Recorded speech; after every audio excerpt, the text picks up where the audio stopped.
Setelah itu kemudian mereka berkata, satu orang, saya malam tidak akan tidur, beribadah terus. Yang kedua mengatakan, saya siang akan puasa terus, beribadahnya bagus. Satu orang mengatakan, ora bojo, beribadah tok isine. Maka ketika sampai kepada Rasulullah SAW, Rasulullah mengatakan, antumul ladzi qultum kadza wa kadza. Ini kalian nih, tiga orang nih yang mengatakan begini dan begitu. Amma wallahi inni asyakumullah. Adapun saya ini, kata Rasulullah, demi Allah saya orang paling takut dibanding kalian terhadap Allah. Wa atqakum lahu, dan saya orang yang paling takwa dibanding kalian. Manusia yang paling takwa di dunia adalah Rasulullah SAW. Maka standar ketakwaan adalah harus mengikuti Rasulullah SAW. Maka kemudian Rasulullah menyampaikan, lakinni asumu wa aftiru. Saya itu ya puasa, saya juga berbuka. Wa usolli wa aqut, saya itu sholat malam, ya saya juga tidur istirahat. Wa tazawwajun nisa, dan saya juga menikah dengan wanita. Faman raghiba an sunnati falaysa minni. Barang siapa tidak suka kepada sunnahku, maka bukan golonganku. Jadi kalau ada orang menganggap bahwa saya tidak akan nikah biar fokus kepada ibadah, Rasulullah katakan laisa minni. Yang benar adalah orang itu menikah, karena itu fitrah kehidupan. Maka sebaliknya, yuzina linasi syahwati minan nisa, syahwat terhadap lawan jenis. Ini kalau nggak diatur, dibebaskan, itu juga jadi problem. Contohnya di beberapa negara, kayak Jepang sekarang, saya contohkan Jepang itu. Jepang itu anak-anak mudanya seneng kawin atau seneng nikah. Kawin belum gitu, tapi nikah orang belum. Orang belum dia anak, orang belum repot, yang penting seneng. Maka Jepang sekarang piramida penduduknya itu kayak balon. Sing tua-tua akeh, bocah cilik langka. Akhirnya yang terjadi adalah Jepang sekarang banyak sekali kekurangan tenaga kerja. Yang kemudian terjadi adalah impor tenaga kerja. Ada di antara saudara, tetangga, teman yang sedang kerja di Jepang? Ada? Anak saya nomor 3. Di Jepang sekarang dia jadi buruh anak-anak, Pak. Ya, lumayan. Karena saya ketika itu jadi buruh, karena dia milih sih siapa yang ke Jepang, silakan saja. Apalagi sekarang kan mudah ya, tiap hari video call. Jadi saya cerita begitu ya, lagi musim apa dingin, berapa suhunya, minus, kedinginan segala macam, tiap hari video call. Karena wifi kan, pakai wifi kan gratis. Di sana ada wifi, tempat saya ada wifi, ya sudah video call cerita budina macam-macam. Anak wadon, saya tadinya nggak khawatir anak wadon sih ya, cerita tentang orang-orang di luar negeri yang begini begitu dan segala macam. Nah Jepang itu kayak begitu. Jadi menjadi problem karena ini secara biologis. Saya pernah matur barangkali biar Bapak Ibu juga semakin paham, semakin hafal ya. Kenapa Islam melarang pernikahan saudara sekandung? Kenapa? Apa hikmahnya? Ini secara biologi ya. Free sex itu dibebaskan karena kebebasan seksual itu bisa menimbulkan perkawinan saudara sekandung. Nun jauh ya, untuk bilang medalik ya. Saya contohkan diri saya saja. Saya kawin dengan A, perempuan, 2 anak lanang. Saya kawin dengan B, 2 anak wadon. Dalam kondisi kebebasan seksual, maka kan anaknya A sama anaknya B bisa kawin kan? Namanya incest, pernikahan sekandung. Bapaknya sih. Begitu. Nah kalau itu yang terjadi, secara ilmu biologis, secara genetika bisa menimbulkan yang namanya homozigot. Waduh, ini istilah apa namanya gitu? Gen-gennya itu kumpul jadi satu. Nah contohnya di dunia peternakan itu, saya punya ayam jantan dan ayam betina saya kawinkan. Anaknya itu yang paling cepat pertumbuhannya saya kawinkan lagi. Nanti cucunya yang paling cepat pertumbuhannya saya kawinkan lagi. Maka kemudian dari ribuan kali proses itu muncul ayam sayur, ayam lehor, ayam potong yang sekarang itu. Itu karena prosesnya kayak begitu. Memang satu sisi ayam itu pertumbuhannya cepat, tapi itu ayam cacat. Apa cacatnya? Gak tahan penyakit. Itu cacat, gak tahan penyakit. Makanya ayam-ayam sayur, ayam potong itu selalu dikasih antibiotik biar orang mati. Dan akhirnya kita yang kena dampaknya karena sering makan ayam, apalagi bagian brutu maning, begitu. Apa dampaknya? Kita memiliki resistensi antibiotik lebih tinggi sekarang ini. Contohnya ngaten sekalingan ini sepuh-sepuh. Zaman dulu obat antibiotik itu kan cuma ampicillin, nggih. Wis mari kan obat ampicillin, muncul kemudian amoxicillin. Siki wis ora mandi obat kuwi. Kudunya nggo ranitidin, nggo apalah macam-macam itu yang pakai din-din itu. Wis macam-macam obat antibiotik ya karena yang kuno-kuno wis ora mempan bakterinya wis. Kenapa kita tiap kali makan antibiotik lewat ayam? Ini bukan berarti menjadi anti makan ayam ya. Saya tiap hari masih makan ayam, tidak masalah begitu. Tapi kita perlu mengerti bahwa kita bisa terdampak kepada seperti itu. Makanya ini yang suka senang brutu itu hati-hati karena ngumpulnya antibiotik itu di lemak. Nah, lemak itu kan di brutu. Begitu. Bakso sini brutu. Nah, akhirnya kalau kemudian muncul kayak begitu, kebebasan seksual nanti muncul incest, perkawinan saudara sekandung, kan rusak. Manusia-manusia cacat nanti banyak. Betul? Ini kenapa Allah mengatur agar hubungan seksual itu terpenuhi tapi hanya dengan pernikahan dan tidak boleh dengan saudara sekandung, harus dengan orang jauh. Ini saya punya pengalaman pribadi, saya ceritakan saja. Saya punya kakak itu yang menikah masih punya hubungan saudara. Saya kalau menyebut ipar saya itu Pak Lik, jauh padahal itu. Itu tiga anaknya kena asma. Anaknya kena asma semua. Saya punya keturunan asma. Bapak saya asma.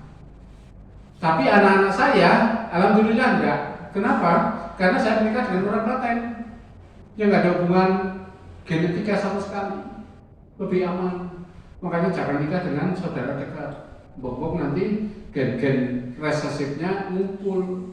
Begitu nikah dengan saudara yang jauh atau dengan bukan saudara yang orang kenal. Itu salah satu sunnah Rasulullah SAW. Ya. Tapi memang banyak kadang nikah harus dulur dan badan orang keliak. Maaf ya guyon ya. Ya kalau sepupu itu boleh ya. Menikah dengan sepupu boleh sebetulnya. Tapi ada resiko nanti penyakit gen yang genetika yang nggak bagus itu bisa muncul di anaknya, di cucunya itu bisa muncul. Nah ini kenapa kemudian Islam mengatur aturan yang seperti itu. Kemudian juga tentang syahwat terhadap harta. Ini ada yang coba dihilangkan Bapak Ibu sekalian. Namanya sosialisme, komunisme. Apa itu sosialisme, komunisme? Ada anggapan bahwa problem kehidupan terjadi karena ada orang yang punya kepemilikan. Maka dalam teori sosialisme, sosialisme, komunisme itu komunis itu komunal. Komunal itu komunitas. Jadi kumpulan orang-orang.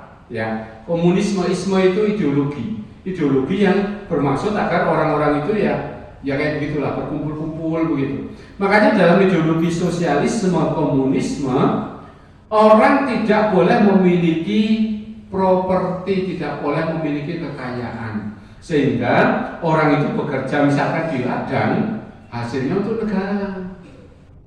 Orang bekerja di pabrik, hasilnya untuk negara. Negara nanti yang bagi sesuai kebutuhan. Jadi setelah panen raya bareng-bareng dibagi-bagi begitu ya. Kok butuh pira berhasil, butuh pira lauknya dibagi-bagi oleh negara. Itu teori yang mencoba menghilangkan hasrat manusia terhadap kepemilikan harta. Apa itu menjadi gagal? Kenapa? Yang terjadi adalah kemudian penindasan, pemaksaan. Betul nggak? Ketika terjadi revolusi Rusia, berapa puluh juta orang yang dibunuh, terbunuh, ya, dipaksa untuk mengikuti ideologi kayak begitu. Kemudian yang kedua, setelah itu berjalan, ini Rusia dulu ya, bukan Rusia dan Cina sekarang. Kalau Rusia dan Cina sekarang kapitalis juga, ideologinya masih komunis tapi prakteknya kapitalis. Itu yang terjadi adalah mereka yang berkuasa itu yang paling menikmati kan, yang paling menikmati dari kekayaan yang ada di negara itu. Tetap saja itu namanya tirani, penindasan. Gak seperti di era Rasulullah SAW, beliau adalah pemimpin, tapi ya belum kerja bakti. Masa ada itu pemimpin komunis itu mau kerja di ladang? Ya gak mau lah. Kalau Rasulullah kan mau kerja bakti ketika peristiwa perang Uhud, padahal dia adalah pemimpin. Ya ini bedanya, gitu ya. Oleh karena itu saudara sekalian, di dalam Islam hak tentang kepemilikan, kesenangan terhadap harta itu diberi haknya. Tapi dengan cara yang ma'ruf, namanya perdagangan, jual beli, pinjam, sewa, pemberian, hadiah, tidak dengan cara merampok, menipu, meskipun pada oleh duit. Apalagi zaman sekarang, nanti saya dapat omongan gitu dari Profesor Dr. Ibnu Hibban ini dari Unsur itu. Ada anggapan salah tentang gratifikasi. Kadang-kadang ada orang yang digratifikasi kemudian mengatakan ini rezeki anak soleh. Hah? Gratifikasi itu awal mula terjadinya korupsi. Dan itu bagian dari korupsi. Gratifikasi itu pemberian pada pejabat. Gitu. Dikatakan ini rezeki anak soleh. Ini salah itu. Ya, rezeki anak durhaka lah benar gitu. Ya. Nah, oleh karena itu Bapak Ibu sekalian rahimakumullah, ini ya hal-hal yang merupakan fitrah manusia dan berbagai macam fitrah manusia itu Allah penuhi dengan cara yang ma'ruf. Nah, aturan tadi saya katakan ya, aturan yang paling sesuai dengan segala macam fitrah manusia itu Islam. Disebutkan di dalam surah Ar-Rum ayat 30, surah 30 ayat 30. A'udzu billahi minasy syaithanir rajim. Bismillahirrahmanirrahim. Faqim wajhaka lid-dini hanifa fitratallahi allati fataran nasa 'alaiha la tabdila li khalqillah dzalika dinul qayyim walakinna aktsaran nasi la ya'lamun. Faqim, maka tegakkanlah, hadapkanlah wajhmu lidini hanifah, kepada din yang lurus. Apa itu din? Agama. Mari saya bukakan nih surah Yusuf ayat 76. Surah Yusuf 76 bunyinya begini. Fabada'a bi'awiyatihim qabla bi'ai ahihi summa stahrajaha min bi'ai ahihi kadzalika kitna li Yusuf. Kalimat berikutnya, maka liyahuda akhahu fi dinil malik. Tidaklah Yusuf itu menghukum saudaranya fi dinil malik. Apa itu din? Fi dinil malik, berdasarkan aturan raja. Illa yasyaallah, kecuali Nabi Yusuf itu mengikuti kehendak Allah, alias harusnya Binyamin adiknya yang mencuri karena direkayasa oleh Nabi Yusuf harusnya dihukum sesuai aturan raja, tapi nggak dihukum sesuai din malik, tidak dihukum sesuai dengan aturan rajanya. Maka sekarang ketika kita bicara tentang dinul Islam, terjemahan populernya agama Islam. Saya ingin mengatakan dengan bahasa yang lebih gampang dan mudah dipahami. Dinul Islam itu artinya aturan Islam. Cuma terjemahan kayak begini nggak populer ya. Padahal lebih gampang kan? Din itu artinya aturan. Jadi kita itu dinul Islam, kita pakai aturan Islam. Dalam makan, dalam minum, dalam bekerja, dalam menikah, dalam bernegara, pakai aturan Islam. Begitu. Itu kalau kita mengikuti dinul Islam, dinul Islam.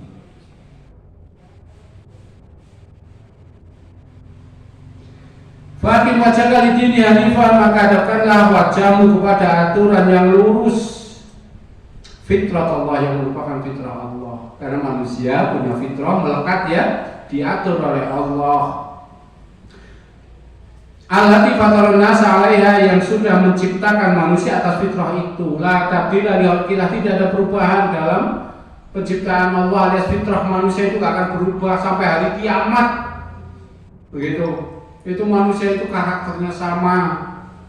Itu yang sering saya ceritakan. Kenapa Al-Quran banyak isinya cerita? Karena zaman dulu sampai sekarang karakter manusia sama. Zamannya Nabi Adam, kisah Qabil dan Habil, nawang kon sedekah, kon korban, sing dikorbankan malah barang-barang sing ora sesuai, yang jelek. Padahal zaman siki jajal metu kotak infak, anak duit 10.000 karo 1.000, sing dilongo sindi. Mbok padha bae. Kan? Sama saja kan? Begitu. Meskipun ada yang tetap masih 10.000 lah. Tetap aja gitu. Manusia zaman dulu sampai sekarang itu sama gitu.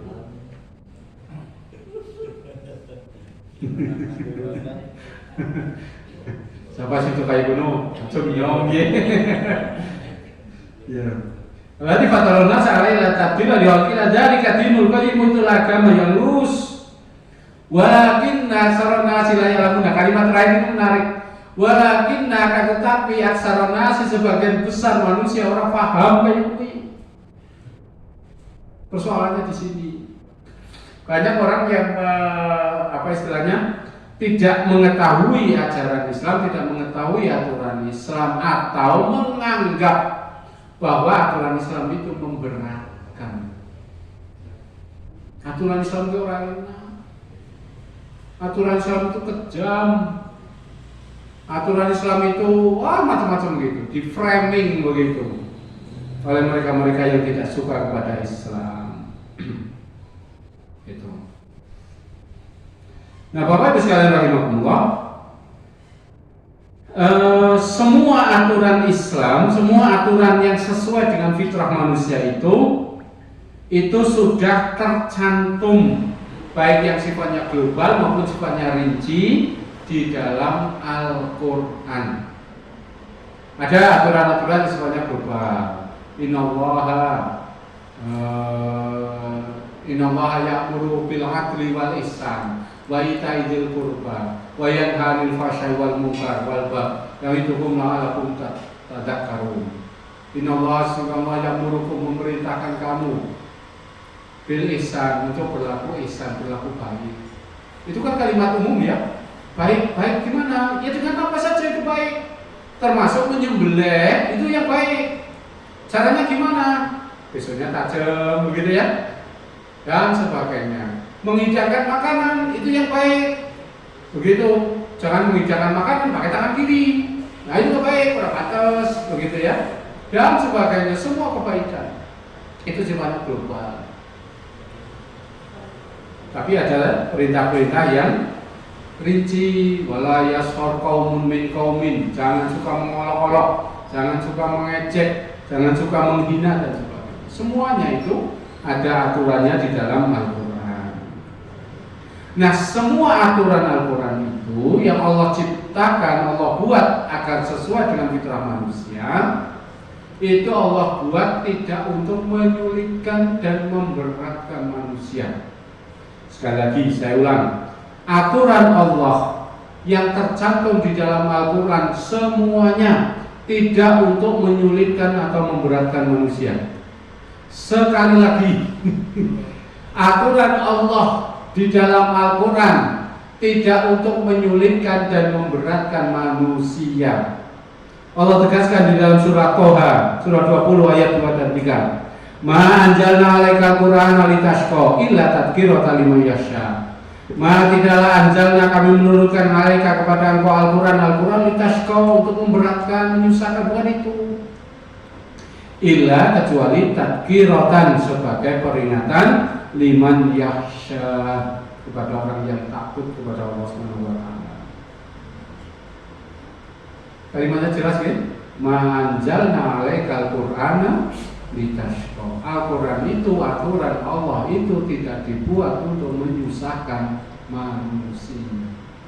Makanya, saya sekarang berani menyatakan, tunjukkan kepada saya mana aturan Islam yang memberatkan manusia. Mudah-mudahan saya bisa menjelaskan mana aturan Islam yang memberatkan kita. Ayo, ada? Contoh sholat. Apa sholat memberatkan? Berat. Wah, kasih orang belum sih? Iya, Bob? Berat. Begitu. Sehingga banyak yang nggak mau sholat. Tapi karena walakin aksara nasi la ya'lamu tadi ya di surah Ar-Rum ya, karena orang nggak mudeng saja, sehingga dianggap berat. Nek mudeng ya orang berat jadi begitu. Banyak hal itu mungkin ajaran-ajaran Islam dianggap berat karena orang mudeng. Nah, mudeng insya Allah nggak akan berat. Contohnya ngatakan anak SD konsinau, apa tuh dah?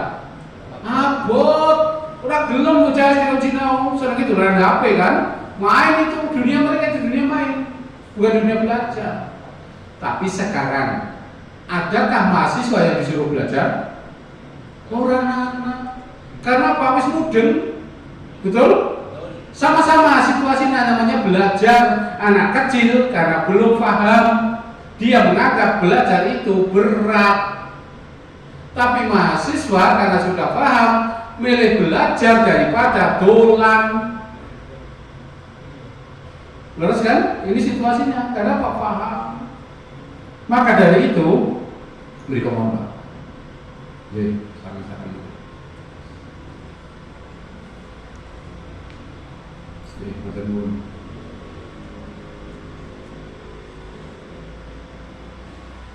Oleh karena itu, ini yang kadang-kadang terjadi terkait dengan sholat.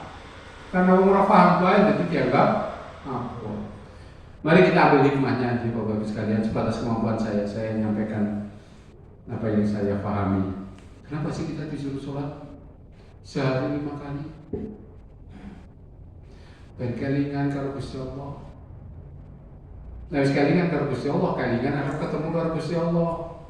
Kelingan ketemu karo Gusti Allah berarti kelingan mati.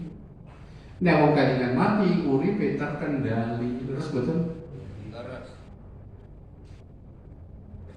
Karena banyak orang yang tidak sholat, akhirnya kendali dirinya hilang.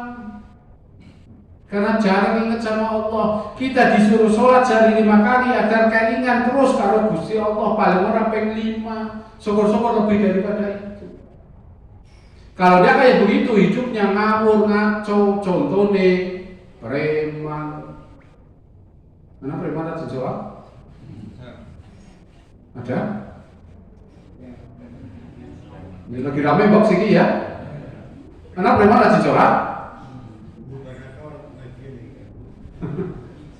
Ya, ini contoh fakta. Orang tahu sholat, orang rajin sholat barangkali hanya sekedar apa istilahnya ya, pencitraan gitu bahasa sekarang ya.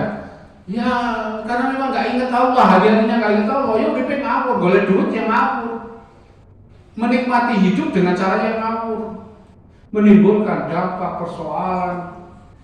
Dan sudah ada negara yang rusak gara-gara premanisme, namanya Haiti. Indonesia kalau nggak diatur dikendalikan benar, premanisme berkembang biak, wah bahaya itu. Ya. Cuma kadang-kadang ada orang pikiran sederhana. Kemarin ada postingan ya di teman itu tentang masalah premanisme. Langsung penting itu beras. Jenengan egois temen sih uripe. Lah kok anak putune priwe ketika negara dikuasai oleh preman, mbok sengsara. Jenengan sih bisa tuku beras, kok anak putune priwe jajal. Begitu kata-kata. Oleh karena itu kita ini harus berani melawan ketidakadilan, ya salah satunya perlindungan buat anak cucu kita. Biar selamat uripe, biar enak. Begitu. Masa negara kawin merdeka orang makmur lah. Kalah karo Brunei Darussalam. Ya kan? Merdeka duluan kita ya, makmurnya duluan mereka ya. Ya. Ya. Kemarin saya dapat postingan, udah sedikit ya, postingan tentang demokrasi versinya Plato. Kata Plato, demokrasi itu kayak orang naik perahu bareng-bareng. Ada satu orang ahli navigasi. Yang mayoritas itu orang ngerti navigasi. Sing dadekna pemimpin sing ndi? Bukan. Yang dijadikan karena pilihan kan, yang dijadikan pemimpin yang bodoh navigasinya. Akhirnya kapal itu pelakunya udah jelas. Jadi kadang-kadang kayak begitu. Wong bodoh milih wong bodoh. Ya ora gendam kok. Nek wong pinter milih wong pinter, maka secara demokrasi rakyat itu harus pandai. Itu baru demokrasi akan berjalan dengan baik. Kalau enggak, sekarang itu namanya postrat. Postrat itu sebuah kesalahan, ketidakbenaran dibingkai, diframing, dicitrakan seperti seolah-olah itu menjadi benar.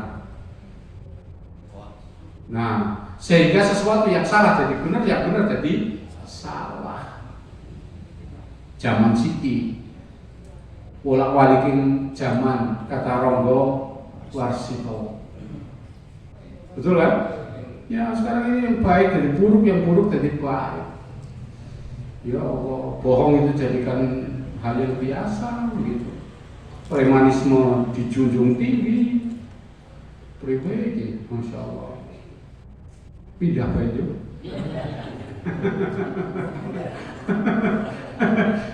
Kan trennya gitu kan? Apa itu tagarnya apa? Hah? Kabur aja dulu. Tagarnya kabur aja dulu. Nah kan ya, jadi ini sholat itu kayak begitu. Allah buat perintah sholat itu agar orang selalu ingat kepada Allah, agar kehidupan kita menjadi baik. Karena memang sholat bukan manfaat duniawi, habis sholat misalkan ya, terus dapat amplop ya benar. Tapi dengan sholat orang itu akan baik hidupnya, benar hidupnya, dan itu yang kemudian akan kita rasakan secara tidak langsung hikmah sholat. Terus yang kedua ini, perintah yang juga kadang-kadang dianggap berat, menjauhi khususnya perempuan. Kon jilbaban, wong sumu panas, gerah, orang penak lah. Apalagi pas awan-awan, enaknya buka silir kok, begitu. Kenapa perempuan diperintahkan untuk berjilbab? Karena menarik nih perempuan ini menjauhi ini. Batas pengetahuan saya mungkin kalau saya mau dikoreksi ya Bu. Perempuan itu makhluk yang pengen menarik. Oleh karena itu perempuan hobi dandan. Lambene diabang-abang, pipine diabang-abang, alise disore diabang. Ben menarik begitu.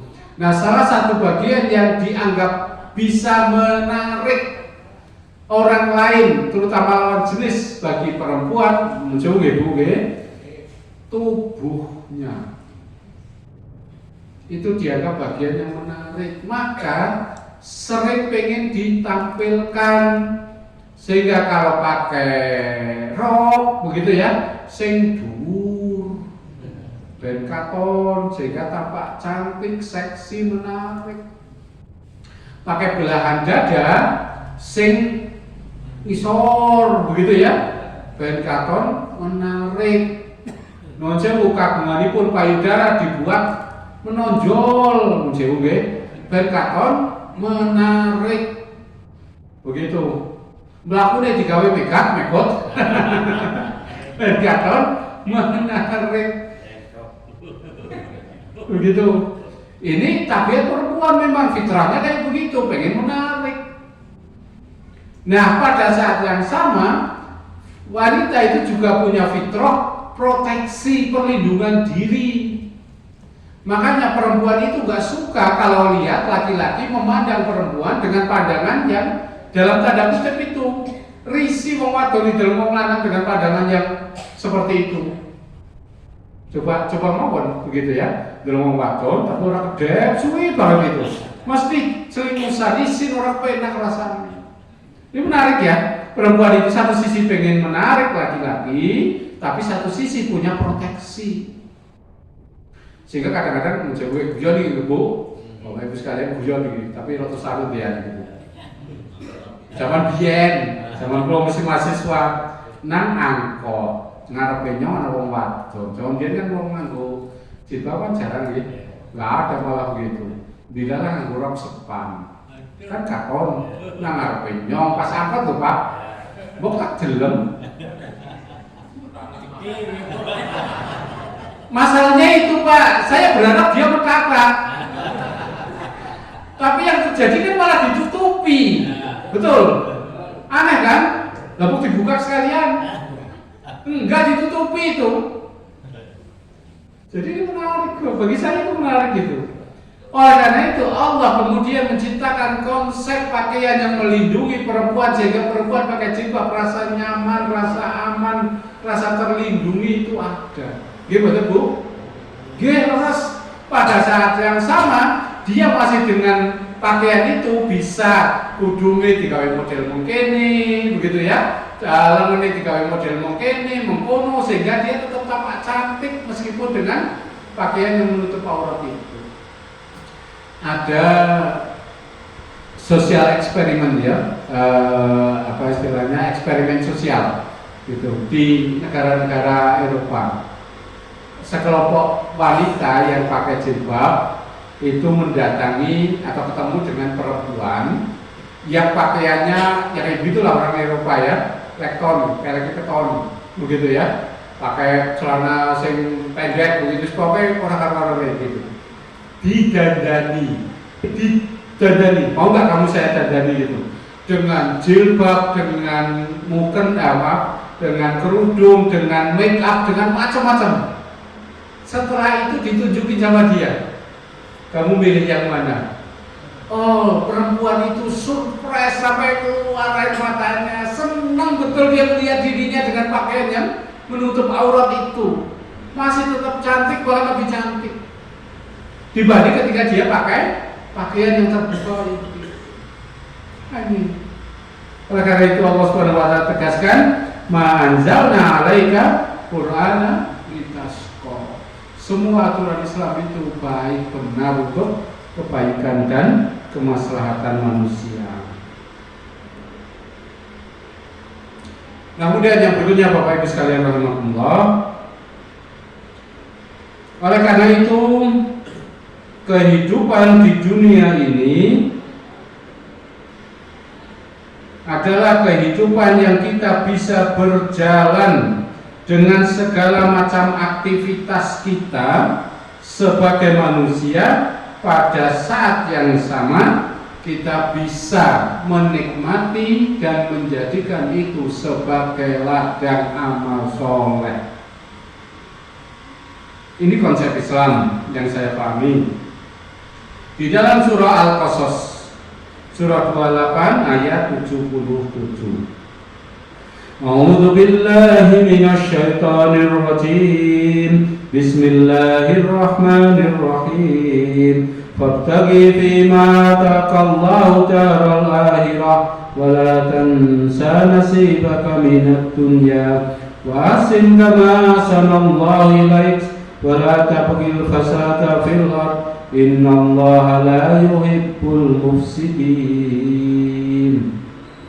Wabtagi maka carilah fima di dalam apa-apa ataqallah yang Allah berikan kepada engkau agar lahirah negeri akhirat.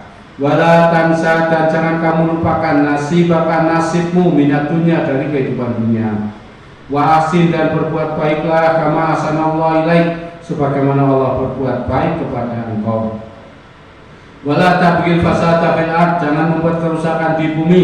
Innallaha sesungguhnya Allah la yuhibbu tidak suka al mufsidin orang yang suka membuat kerusakan. Ibnu Katsir dalam ayat ini menjelaskan dengan kalimat sebagai berikut. Pergunakanlah karunia yang Allah berikan kepadamu berupa harta dan kenikmatan yang berlimpah ini untuk mentaati Rabbmu dan mendekatkan diri kepadanya dengan berbagai macam bentuk ketaatan. Dengan itu, kamu memperoleh balasan di dunia dan pahala di akhirat. Dengan bahasa lain, saya ingin mengatakan begini. Kita diberi oleh Allah harta, uang, digunakan untuk ketaatan kepada Allah. Bentuknya misalkan menjalankan perintah Allah, kulu washrabu, makan minumlah. Kita beli dengan uang itu makanan sing paling enak. Makanan yang paling enak apa? Nasi goreng, nasi padang. Nasi padang paling enak Purwokerto sing ndi? Nggak tahu ya. Cari kapau, oke lah kapau, cari dan nikmati itu. Kita itu sambil makan, sambil beribadah, sambil menikmati kehidupan dunia. Ini Islam. Jadi beribadah itu sambil bersenang-senang, sambil makan sih. Makanya kalau bojone maning, kalau anaknya maning, begitu. Sambil bersendaguro, apalagi yang kita butuhkan dalam kehidupan dunia ini. Allah sudah siapkan semuanya untuk bersenang-senang dengan cara yang halal. Ya, jadi itu. Kita punya harta, uang, kita belikan baju yang bagus, yang nyaman, dipakai, adem, penak, dan sebagainya. Kita senang, kita bahagia, kita beribadah. Kita punya uang, diberikan kendaraan yang enak, kemana-mana orang panasan, orang udanan, begitu ya, enak. Kita punya uang, belikan rumah, tempat tinggal yang nyaman, dengan AC-nya adem. Kita punya uang, kita punya harta, digunakan untuk berumah tangga, menikah, bersenang-senang dalam pernikahan itu. Ini Islam. Oleh karena itu Bapak Ibu sekalian rahimakumullah, Islam sebetulnya membimbing kita untuk menjadi orang yang bahagia dunia akhirat. Ini yang saya pahami. Sehingga jangan sampai Islam menjadi sesuatu yang memberatkan. Nah, kisah yang lain ya. Kalau tadi bisa 3 orang kan, sehingga saya ingin mengatakan begini Bapak Ibu sekalian, Islam itu sudah punya batas. Memang ada kecenderungan orang pengen jadi baik, tapi melebihi batas nggak boleh. Seperti kisah 3 orang itu tadi, saya pengen baik, setiap malam mau sholat, melebihi batas nggak boleh. Harus ada istirahatnya, harus ada tidurnya. Kata Al-Quran berapa maksimalnya? 3 hari. Melebihi itu berarti melebihi batas. Saya katakan melebihi batas ya, istilah saya saja ini melebihi batas. Makanya kalau sekarang saya mendengar, misalkan ya kita mendengar itu ada orang ketika Ramadan sholat mulai habis sisa sampai subuh ya sampai jam 3 semalam katam. Gimana menurut kita? Oh kan? Jadi angel. Begitu ya, batasnya sudah ada. Rasulullah SAW sudah beri batas itu. Udah kan ini bisa menempatkan diri kita sekarang kan, hal seperti itu. Ya kita tidak menghakimi ya, saya tidak akan menghakimi. Tapi ini batas yang Allah, yang Rasulullah SAW sampaikan. Begitu. Sehingga keinginan baik itu monggo, termasuk ingin sedekah, bagus. Tapi jangan sampai sedekah melebihi dari batas. sehingga anak bojo ora kupak, ora kopen, ora kuna, ora kumanan begitu. Ya, ada orang senang dakwah kemana-mana gitu, anak bojone ora kopen, jangan sampai kayak begini. Semuanya ada hak-haknya. Sehingga ada kisah lain, yang terakhir nih, Bapak Ibu sekalian, Salman Al-Farisi dipersaudarakan oleh Rasulullah dengan Abu Darda. Kemudian suatu kali Salman berkunjung ke rumahnya Abu Darda. Ternyata Ummu Darda, istrinya, itu yang lagi sibuk kerja. Terus ditanya, Abu Darda kemana? Abu Darda wis ora ngurusi donya maning. Gitu, kayak nang omah kana. Sing ngurusi donya bojone, mungkin bahasa sekarang ya, sing mode, sing ngurusi omah kabeh Ummu Darda. Akhirnya ketika bertemu, Abu Darda menghidangkan makanan, mungkin karena jam makan siang ya, dikasih makanan. Makan, karena sedulur ya, makan. Lah kamu gak makan? Saya lagi puasa. Kata Salman, enggak, saya tidak akan makan kecuali kamu juga ikut makan. Sini makan. Manut. Akhirnya tidak jadi puasa. Ketika malam, Abu Darda tidurnya milih sama Salman. Misalnya butuh dunia, sudah butuh bojone sih. Begitu. Tidurnya sama Salman. Barisa harus sholat tahajud. Kata Salman, turun. Begitu, begitu. Akhirnya tidur. Saat kemudian bangun lagi, kata Salman, nanti turun maning. Turun maning. Begitu ya. Mungkin bolak-balik ya dia begitu ya. Sampai akhirnya jam 3 kira-kira begitu. Saya sederhanakan ceritanya ya. Kira-kira jam 3 gitu ya. Wis iki ayo naruh pada sholat. Nah, ini sholat itu kedua. Terus Salman kemudian menasihati begini. Gini, bojomu itu kan punya hak, badanmu punya hak, tetanggamu punya hak, anakmu punya hak, maka penuhi hak-haknya. Ketika paginya Abu Darda cerita kepada Rasulullah SAW, kata Rasulullah, benar itu Salman. Jadi ketika ada orang pengen tadarus, pengen sehari katam, ya sebaiknya jangan itu. Sebaiknya itu ya sehari ya 10 juz. Kalau pengen 3 hari katam. Kalau 1 juz itu rata-rata setengah jam atau 3/4 atau 1 jam, maksimal berarti sehari dia pagi 2 jam, duhur 2 jam, asar 2 jam. Sisa waktunya buat apa? Nggo bojone, nggo anake. Acara kita terus begitu ya, bojone Mas gak sentong kita terus. Hak istri, hak anak, hak tetangga, hak teman, hak orang-orang itu dipenuhi. Jangan sampai karena malam gitu ya selalu dia mulai akhirnya hak orang lain tidak dipenuhi. Kan ada orang yang rajin sholat, rajin ibadah, ronda orang tahu, kerja bakti orang tahu, hak tetangga orang dipenuhi. Jangan kayak begitu. Semua orang di sekeliling kita punya hak yang harus kita penuhi dan itulah Islam. Ya kecuali yang memang karena sepuh atau alasan tertentu nggak memenuhi hak mereka ya monggo saja karena sakit segala macam gitu ya. Tua kan roda baik, ganti acing nombak, begitu. Monggo kalau alasannya seperti itu. Barangkali itu Bapak Ibu sekalian yang bisa saya sampaikan. Kurang lebihnya mohon maaf. Sebelum saya tutup masih ada waktu sedikit buat diskusi, dialog, komentar, pertanyaan. Alhamdulillah tidak ada hari ini sepi. Demikian Bapak Ibu sekalian yang bisa saya sampaikan. Kurang lebihnya mohon maaf. Assalamualaikum warahmatullahi wabarakatuh. Ada seorang pemikir Islam yang mengatakan al-Islamu ya'lu wa la yu'la alaih. Islam itu tinggi, Islam itu mulia. Tetapi kata beliau, al-Islamu mahjubun bil muslimin. Sayang ketinggian Islam itu tertutup oleh kebodohan umat Islam itu sendiri. Jadi boratong itu kula panjenengan ngal klambi apik tapi orang ngerti nek klambi sing lagi tenggol niku apik. Kita beragama Islam tetapi amalannya tidak Islami. Jadi kita punya barang bagus, pakai barang bagus tetapi tidak tahu bahwa apa yang kita miliki, apa yang kita pakai itu adalah bagus. Nah kalau dalam di YouTube itu banyak orang ya. Di YouTube itu ada orang, ada batu giok, orang yang ngerti batu giok gitu ya, ngertinya ya betul memang toko.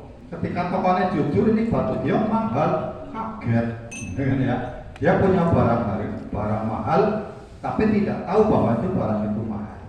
Nah, kalau kita sering ngaji, insya Allah kita akan menjadi tahu bahwa ketinggian dan kemuliaan Islam itu harus kita nikmati dan kita harus tahu itu. Ya, maka dari itu kita semakin yakin ya, dan kita merasa percaya diri di dalam melaksanakan ajaran Islam. Ibu bapak tadi satu disinggung masalah masjid. Ini tidak pakai AC ya, memang terbuka ya, jadi tidak pakai AC. Tapi saya memang masih meyakini bahwa AC itu juga sumber penyakit. Nah, saya masih itu ya. Coba kalau AC kan udara yang diputer, dikelola itu ya. Di situ banyak nafasnya banyak orang gitu kan yang tidak berubah. Kalau di masjid masih bagus, yang datang orang baik-baik, orang bersih-bersih. Kalau itu AC kereta, sing nunggang wong endi ora, wong sekang luar negeri sing tembul dari siji bisa jadi penyakit itu. Itu alasan masjid saya tidak pakai AC gitu lah ya. Jadi alhamdulillah terbuka gitu lah ya. Insyaallah aman nyaman. Meskipun tetap ada resiko. Semua ada resikonya. Tapi mungkin resikonya kecil. Kedua tadi disinggung juga masalah agama lain lah yang memang ada istilah dilarang nikah, ya, memang ada. Kita kan sering dengar. Di mana ada buderan pasti ada susteran. Nah ini ya. Di situ banyak kuburan bayi. Itu begitu. Dulu itu begitu. Ditemukan begitu.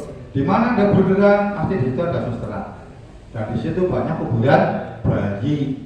Itulah akibat dari tadi ya, pelanggaran norma-norma yang memang mestinya dihormati, dijunjung tinggi, tapi dipenggal atau dilarang. Maka itu mari Ibu yakinlah dengan Islam, amalkan dengan sebaik-baiknya sehingga kita itu merasa ringan dalam beragama Islam.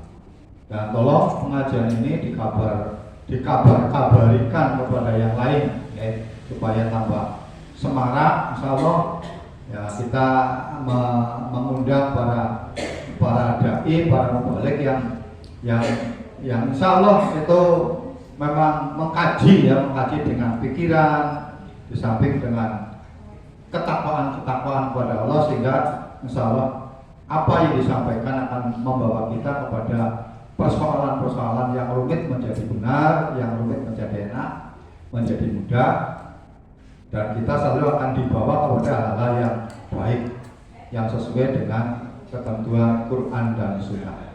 Saya kira itu Ibu Bapak, ketemu lagi Sabtu depan bersama Ustadz Susanto ya, Dr. Susanto, dan tolong sampaikan pengajian ini kepada ahli tolak supaya pada ikut berangkat.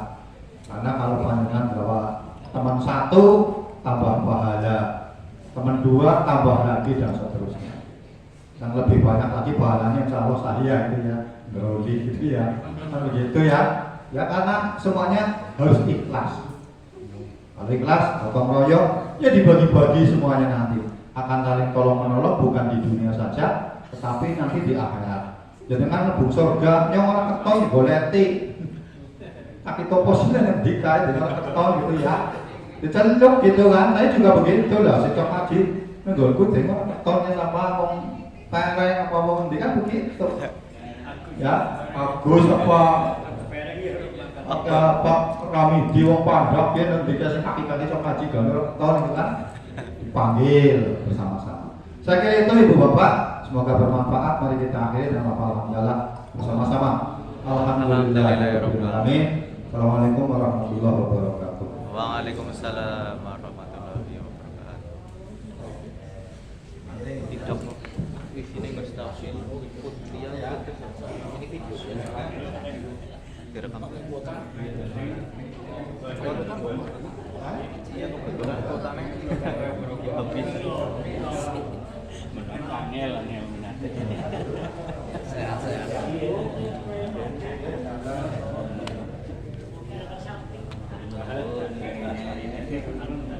Komplek.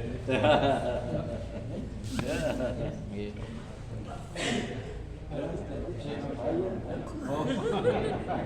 Jangan sokok ya. Iya.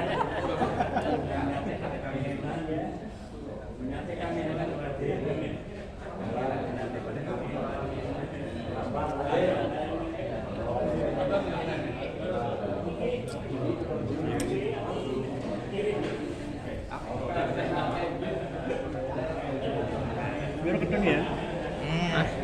Libur.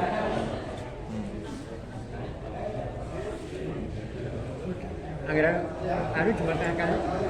Ya? Gimana nih Purwasari tahu? Tahu. Pindo apa ping telu? Aku ngasuk jadwalnya Jumat besok. Khotbah. Iya.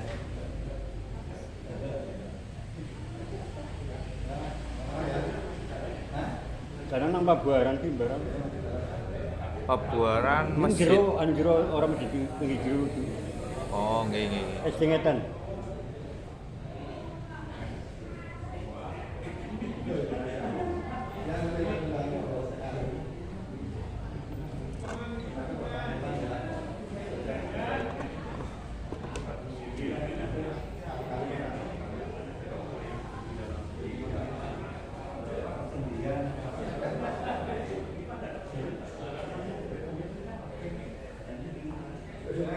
Materi 42 guys.